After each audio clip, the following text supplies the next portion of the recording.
What it do, what it do, what it do, good people, coming back to y'all live from Ted's TV on this Baltimore Basketball Part 2 edition. And listen, before I get started, let me say this. Let me say this. Let me say this. People, don't put words in my mouth. If y'all want to say something and you stand on it. Something came back to me that I said, was it Mike Lloyd was better than Sam Cassell, or Sam Cassell better than Mike Lloyd? First of all, I ain't debate that. That's not my. I ain't see them. I ain't see them play. I ain't see them personally with my own two eyes. Me see them play like that. You understand me? You know what I mean? I didn't. I didn't see. I ain't see enough. I ain't see enough game for me. I don't feel that I could talk about they because I didn't see it. Especially a matchup like that one. Come on, they two heavyweights, two greats, two poets. So I supposed to say Sam Cassell or something like that nature. Listen, if I will stand on anything that I say, you know what I'm saying? Y'all may get a little confused. When I say these are players that I like, on my top five, my top eight, whatever, who was my favorite player in high school, that's my opinion. Just like you have opinion, that's my opinion. You know what I'm saying? So don't put no words in my mouth. Now, if you want to say what was a rumor around that time, I say around, and it wasn't even 99 time. I say more so 97, some shit like that. 97, maybe 96 into 97, on some summertime shit. But Mike Lloyd did want that bump. It was like he wanted to play Sam Cassell, just us down the dome, because I played with Mike and them. I played with them. I'm just saying. And I didn't hear that come out his mouth. But his peers know I ain't lying. His peers know I ain't lying. He wanted that. But that was all in competition. Ain't nothing wrong with that. Come on. Everybody get a chance. Mike probably felt in love. At this time, Sam in the lead. So yeah, he want that. He want that bump. Just like a couple years later, Mo wanted that bump with Mike. So come on, y'all, cut the bullshit, man. Come on, man. It's Baltimore. We can't be so sensitive, man. We can't be so sensitive. But we're gonna keep the party going because when I ended off, us Dunbar losing a city championship game, and we winning a state championship game. We losing a dub. Salute to them again. Still feel some type of way, but salute to them again. So now we going into the summer. We going into the summer of '99. Now it's funny. It's funny because it was a lot of people transferring. It was people was moving. You got people going to prep school. Jamal was going to Maine Central. Damon going to Maine Central. Um, who else was going away? KB was already in Maine Central going to Georgetown. You had it was a lot going it was a lot going on, right? So ain't nobody go as far as with Dunbar. They thought we was a three piece. They thought we was a three piece, but that's neither here nor there because coming into the season, Southern was rated. I think was they number one, started out number one.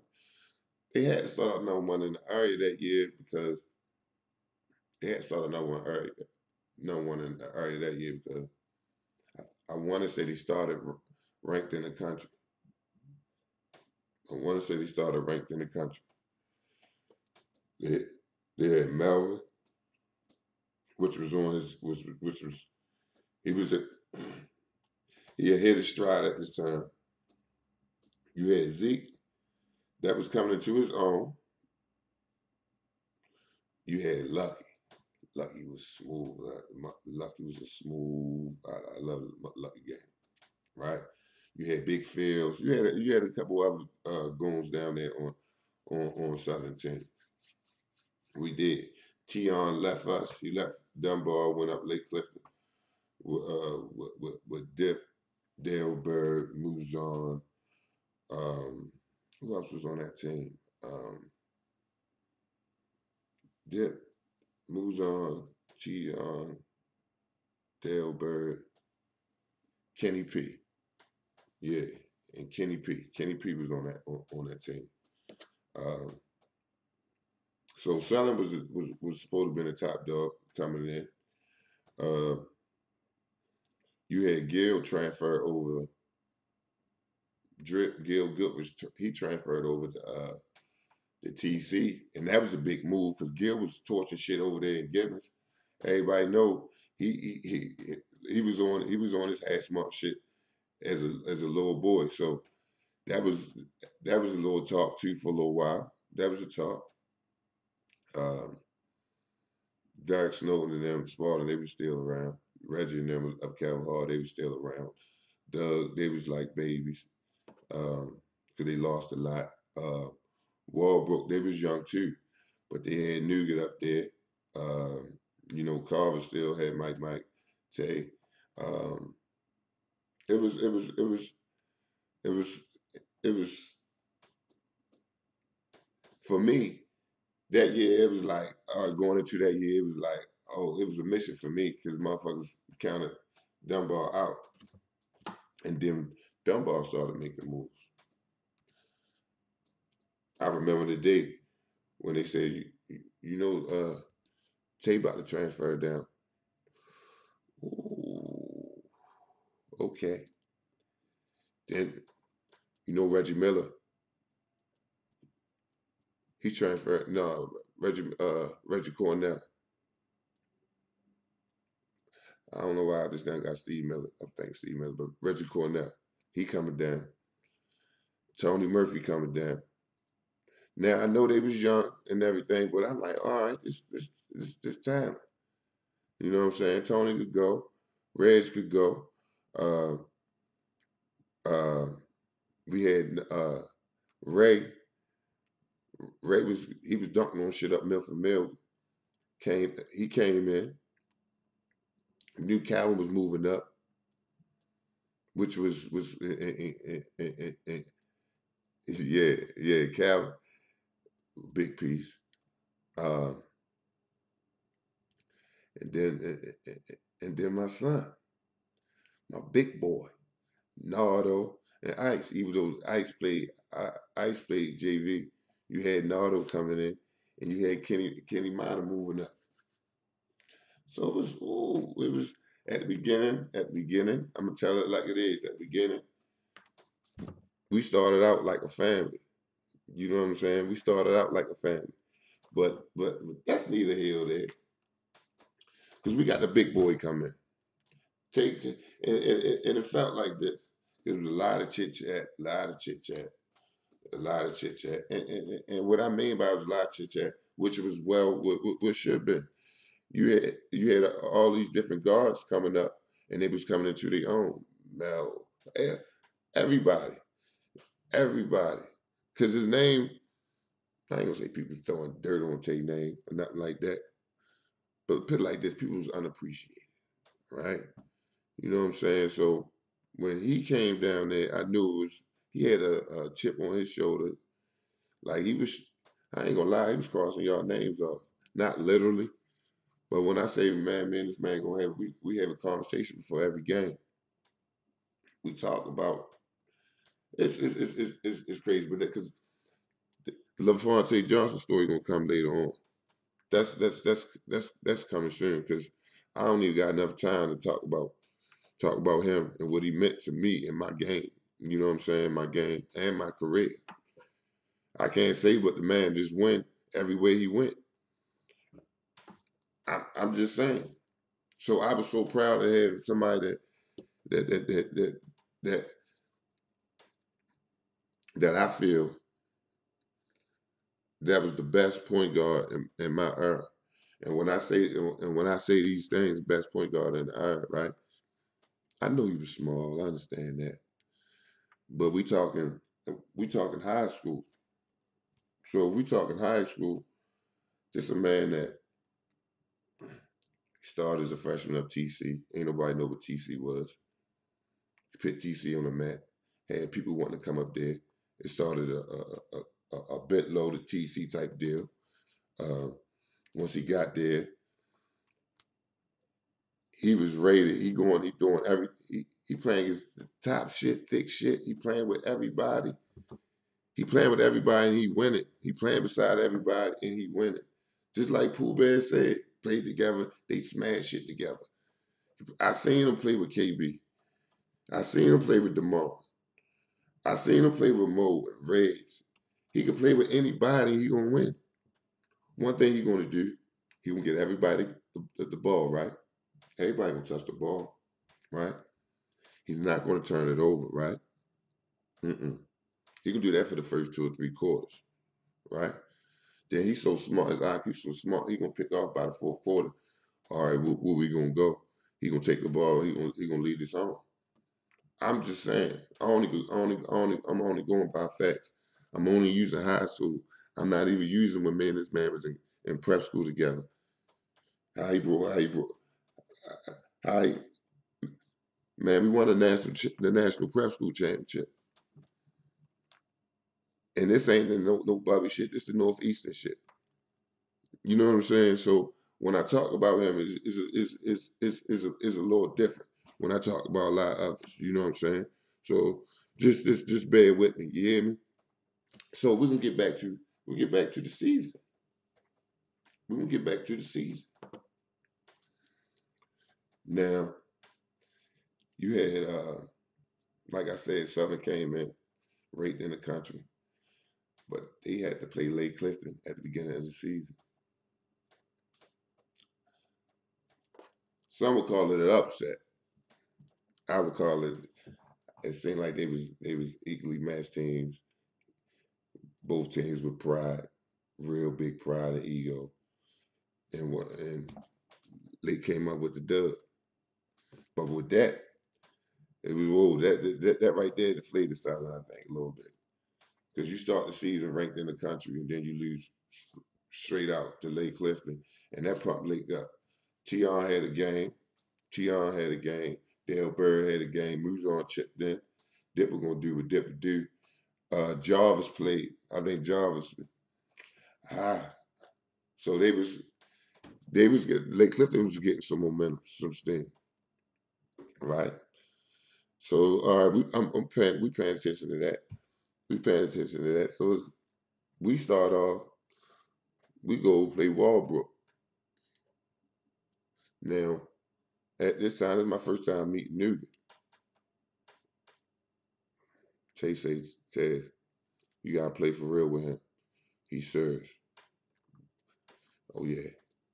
Yeah, Nugent showed me he serves. I ain't check him at the beginning of the game. But I had to. I had to. If I ain't switch off on him, we damn scared we would have lost because that was a tough game. Davon was up there. Um, we go over the Carver. We go over the Carver. Tay tell me this. He said, "Yo, this a home game. This a home game. I'm gonna work out this game." So he smacked him in the head with like 35. Might still give us 30 plus. You know that. You know what I'm saying? Um, I think Arnold had a good game for us. After that, we go to Southwestern. I ain't gonna put them in order, but this how I'm gonna put. I'm saying the South. I'm saying the West Baltimore teams first. I'm saying they teams first because it was a different type of game when you talk about we gonna play against West Baltimore teams, East Baltimore teams. West Baltimore teams, I think I had a lot of West Baltimore players on the team, so they wasn't trying to lose at all. Even my JV wasn't trying to lose at all to a West Baltimore team. So, like I said, we go up, Carl, smack their ass up. You know what I'm saying? Now it's time to play Southwestern. We play Southwestern, up Southwestern. Now, like I said, there was a lot of talk at the beginning of this year. It was a lot of talk. This year, Artie played. Artie played, and then what it was, I think people said Artie named too much that summer. Tay come in like, yo, give me the ball. And it wasn't nothing personal, like, oh, it's just for Artie. But no, everybody, Everybody can take this. Everybody get a little bit of that. Everybody take that a little bit of that. We done. We did. We smacked them. You know, we smacked them. I felt. I still felt as though I ain't want to lose to Southwestern ever again after that 27-0 season. So I already knew what type of game it was. So we spanked them. We spanked them. Then we get down southern. We get down southern. Now it's we knew this game was gonna be a little pumped up, even though they ain't even let everybody in down there. I didn't we didn't feel it at all. The crowd wasn't it wasn't a dumb ball atmosphere. It wasn't a dumb ball atmosphere. But we hear all the noise. GD had the y'all remember GD had the recruiting magazine, and he had like 8 Southern players in the top 15 in high school. I understand and I get it. And salute to him because GD was always on the ground with the shit, but that was cool. We got with them. We got with them easy. You know what I'm saying? With no overtime or nothing like that. The hardest team that we had to go against that year that gave us problems for real was Northwestern. Lake played us tough. We ain't blow them out. They played us tough, but Northwestern almost beat us. Um, that was about it. We won a city championship game. We won a states. Now looking overall in the whole landscape of things, going to the Catholic League too, because I paid attention to the Catholic League. Now Mello and Gil couldn't play with Keefe. I think the first 8 or 9 games, right? This what this man did. I think for the first, what was it? For the first 12 games, for the what was it? I want to say for the first 12 games, Keefe would go for over 30. I wrote it down somewhere. I know it was nuts though. Yeah, 12 games, 12 games, 12. He went 12 games with 30. Won 19 games straight. I'm just saying. Do you hear that? Like 12 games with 30 points. Like that's carrying. That's carrying. And another thing, right? Because we want to put in perspective. Because at that time, Towson Catholic and Spalding was they was the they was the rivals, right? Now TC matched up. They gonna play man to man. Joe had them. They gonna play man to man. Spalding, y'all ain't played man to man, so y'all can't because people compare Keefe and Dirk. They've been doing that since high school, but Spalding ain't really played man to man like that. And not saying that Dirk, and I'm not putting it on Dirk because we play together. I see him match up on some man to man shit, but not those games. You know what I'm saying? Keefe had a different type of. Nah, it wasn't. No, it wasn't. Nah, it wasn't that. It wasn't that. So we going and I need y'all collaborate. Y'all collaborate too, because I'm gonna jump around and I jump around when I talk about this, because I just like to. I don't write everything down. I just jot little stuff, and I like to go off the dome with it. You know, that year, Mo cooked the city. We playing it, and it seemed like it was just Mo and KT up there. Mo had stupid numbers. He had some 2K numbers. He definitely had some 2K numbers. You had Mookie up there that was putting 2K numbers up. And Mookie shit was so smooth. You know what I'm saying? You could tell at that age, how Mookie loved the game. We had Ramos. You had Todd Galloway. Todd was tough, up city. And we don't talk enough about Todd. I don't talk enough about city. I don't know if it's just because it's city or what. But yeah, him and Damo. Damo transferred from up. He was up Towson Cap. Y'all remember Damo? He was chills. Damo wasn't scared of shit. I don't know if he got put out of Towson Cap and he was transferred, but he ended up down city. You know what I'm saying? My man ended up down city, and they did their thing up there, even though we had to go up there and spank them. Yeah, I had to go up there. We had to go up there and spank them too. So I'm getting off the top. Because my whole point of saying is that year is supposed to have been a Southern type of year. Dunbar, we came in, you know what I'm saying? We did what we supposed to do. We had our young boys, we had the Kenny Miners coming off the bench. And see, all this gonna lead into the 2000 when we gone. Because with all the shit that Kenny learned that year underneath the tape, that next year he smoked it. He fucked everything up. And even though Melo got that play of the year, y'all know that to put him in the Kenny Mine play of the year. I'm just saying. See, they do these type things to Dunbar. You say what you want. Now, hear me out. Now, we didn't lose. Only time we lost in '99, we lost to Eddie Griffin in New Jersey. Uh, we lost to another out of town team, right? So, but we ain't losing the city. Now, Mo got the MVP. He got the Player of the Year, right? Now, however, either we do we reward people off of winning or just scoring, winning or just scoring. Because the year after Damon and Huron them left, the Mo put up numbers, but they wasn't scaring nobody.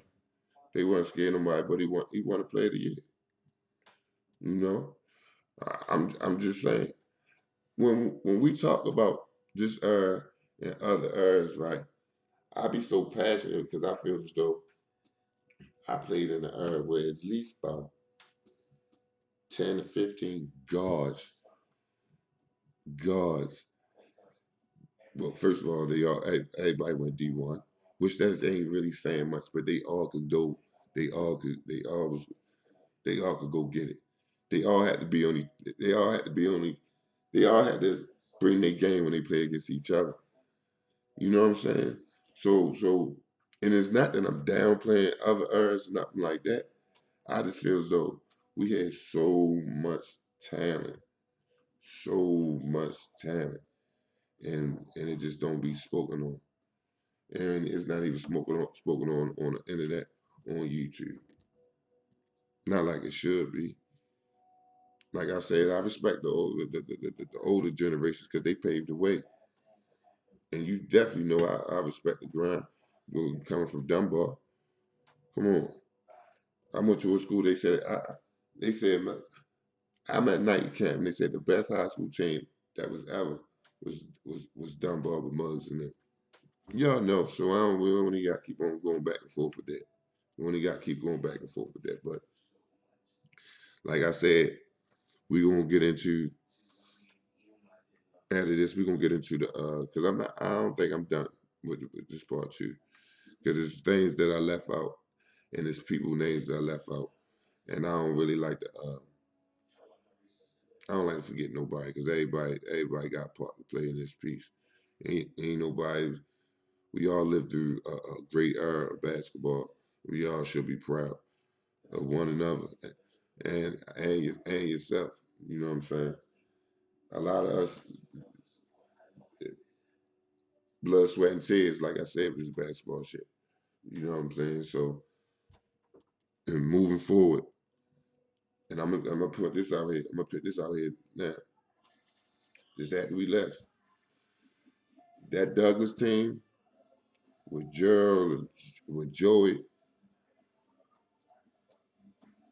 that's one of the best high school teams too that ever touched the floor in this town. I need everybody before y'all jump out the window. I'm just saying. I know Kenny Minor cook shit. I know how my pause. I know we still won the states. All that. I get all that. But that team right there, we need to talk about that, man. We need to talk about that. We need to talk more about that. I want to talk more about Kenny Minor. And I'm gonna give y'all some more of that LaFonte Johnson. Let me get my stuff together, and it's coming. But again, I'm about to get off of here, live from Taz TV. Thank y'all for joining in.